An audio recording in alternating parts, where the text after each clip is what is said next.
नमन नमन माता जयवंता पिता उदय सिंह जी को, नमन जयवंता पिता उदय सिंह जी को, पवित्र राणा वंश के ललाम को नमन है। वाह।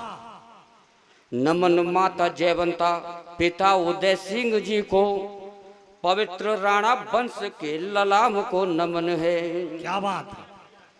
जन्म लेके आपने किया था कुंभल धन्य, जन्म लेके आपने किया था कुंभल धन्य, स्वाभिमान के प्रतीक पुण्य धाम को नमन है।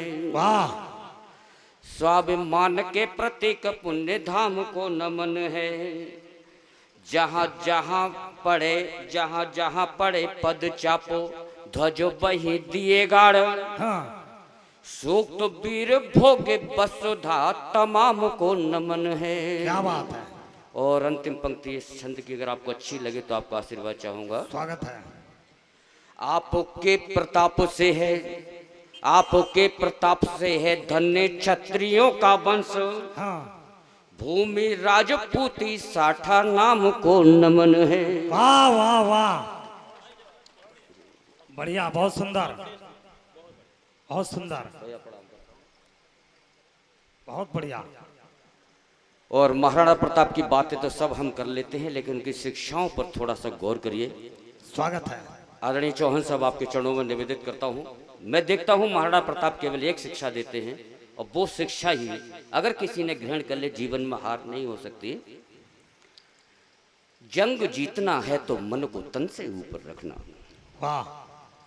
20,000 सैनिक महाराणा प्रताप की और 2 लाख मुगलों की फौज, उससे कैसे जीते। जंग जीतना है तो मन को तन से ऊपर रखना, और क्षौणहीनता पौरुष बल को सबसे ऊपर रखना। वाह। जिसने हमें संवारा हमको केवल वही बड़ा है, और खुद को साबित करो अगर तो पूरा विश्व बड़ा है। अरे वाह वाह वाह वाह वाह, बहुत बढ़िया। विश्व बड़ा है। और मित्रों, मैं पहले कहना चाहता हूं, मैं किसी राजनीतिक पार्टी का आदमी नहीं हूं, मैं केवल और केवल अपनी पत्नी का आदमी हूं। वाह वाह, बहुत बढ़िया। मेरी कविताओं से राजनीतिक पुट मिले तो ऐसा मत मान लेना मैं उस पार्टी का हूं। मैं इसलिए कह रहा हूं कि पिछले दिनों हमारी सीमा पर किसान आंदोलन चल रहे थे। क्या बात है। वो बात एक अलग है कि बाबा का बुलडोजर उस समय भी था तो उनके मुंह दिल्ली की तरफ थे। क्या बात। लेकिन जहां भी हम जाते थे वह गांव में छोटे छोटे या बड़े बड़े बोर्ड दिखाई देते थे कि इस गांव में भाजपा के नेताओं का आना वर्जित है। तब इस मुक्तक की रचना हुई और मैंने भगवान से प्रार्थना की कि इस राज्य के इलेक्शन के बाद भी मैं इस मुक्तक को बड़े गर्व के साथ पढ़ सकूं, इतनी शक्ति मुझे देना। तो वही मुक्तक आपके चरणों में समर्पित कर रहा हूं। स्वागत है, स्वागत है।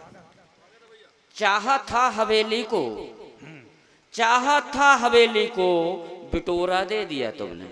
वाह। ये शिकायत मोदी जी से कर रहे हैं विपक्षी दल के नेता। चाहा था हवेली को, बिटोरा दे दिया तुमने, हाँ। झपट कर हाथ से सत्ता, घिटोरा दे दिया तुमने। वाह। झपट कर हाथ से सत्ता, घिटोरा दे दिया तुमने, और बड़ी उम्मीद थी हमको किसानों की बगावत से, पलटकर बाजियां फिर से कटोरा दे दिया तुमने। क्या बात, क्या बात, क्या बात, क्या बात। पलटकर बाजियां फिर से कटोरा दे दिया तुमने। मैं केवल पहले से आदेश का पालन करूंगा संचालक महोदय जी का। उन्होंने केवल कहा है आप 3 से 4 मिनट, अधिकतर 5 मिनट पढ़ेंगे, तो मैं 5 मिनट में अपने आप को समाप्त कर लूंगा यहाँ पर। जी स्वागत एक है। छोटी सी रचना स्वागत केवल आपके हमारे बीच की है। जी। बड़े दिनों से मन में ख्याल आ रहा था, हाँ। जवाब कोई सूझ नहीं पा रहा था कि महिलाएं अक्सर बाजार क्यों जाती हैं। क्या बात।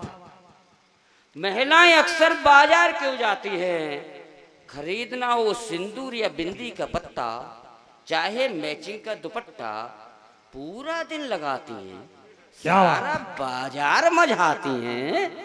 ये महिलाएं अक्सर बाजार क्यों जाती हैं। मैंने सोचा मैं इनकी बाजारू लत को छुड़ाऊंगा। हाँ। मैंने सोचा मैं इनकी बाजारू लत को छुड़ाऊंगा, घर का सारा सामान मैं खुद ही खरीद कर लाऊंगा। वाह।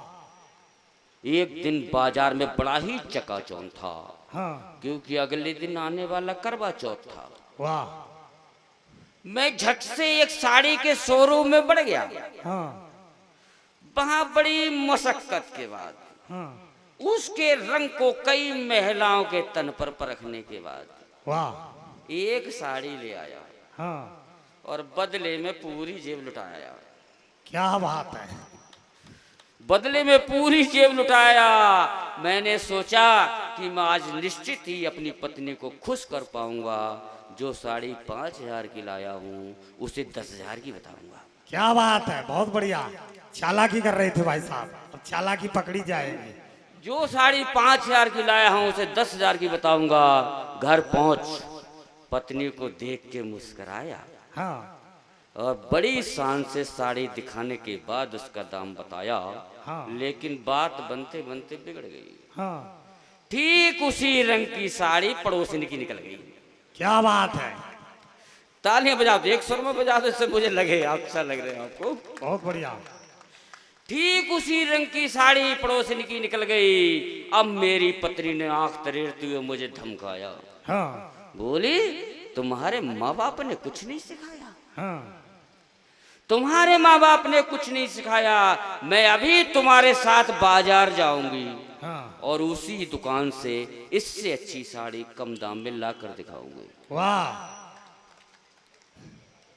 बिल्कुल हकीकत बता रहा हूँ। सच्चाई है भाई साहब, भोग तो भोगी है इसके जी प्रैक्टिकल जी, है भाई बिल्कुल साहब का। बिल्कुल सही पहचाना आपने। अपने बुले जाल में फंस गया और पत्नी को तुरंत साथ ले उसी दुकान में चढ़ गया। क्या बात है। वहां झूठ बोलने के कारण मैं कांप रहा था। हाँ। क्योंकि 5,000 की लेके गया, 10 की बता दी घर जाके।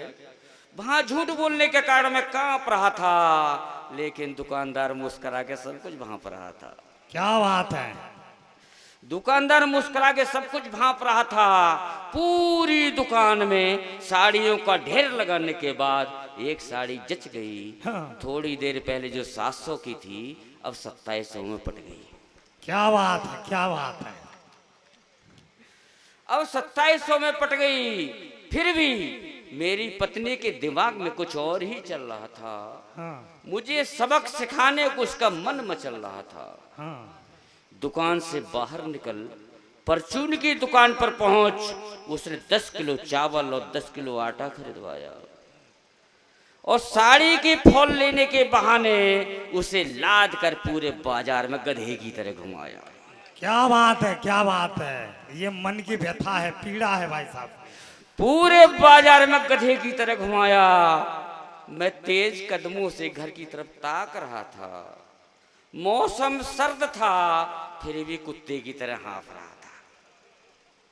क्या बात है। फिर भी कुत्ते की तरह हाँफ रहा था कि अचानक मेरी पत्नी को सुध आ गई। अरे, इस साड़ी के मैचिंग की बिंदी तो रह गई। हाँ। इस साड़ी के मैचिंग की तो बिंदी तो रह गई। चलो जल्दी चलते हैं। हाँ। बच्चों के घर पहुंचने से पहले बिंदी का पत्ता लेकर घर पहुंचते हैं और हाँ, पैदल ही जाएंगे, जिससे कुछ बचत भी हो जाएगी और जवानी तुम में कितनी बाकी है उसकी परख भी हो जाएगी। क्या बात है। क्या बात है। क्या बहुत बढ़िया। ये थे जयप्रकाश। जवानी तुम में कितनी बाकी है उसकी परख भी हो जाएगी। मैंने कहा बस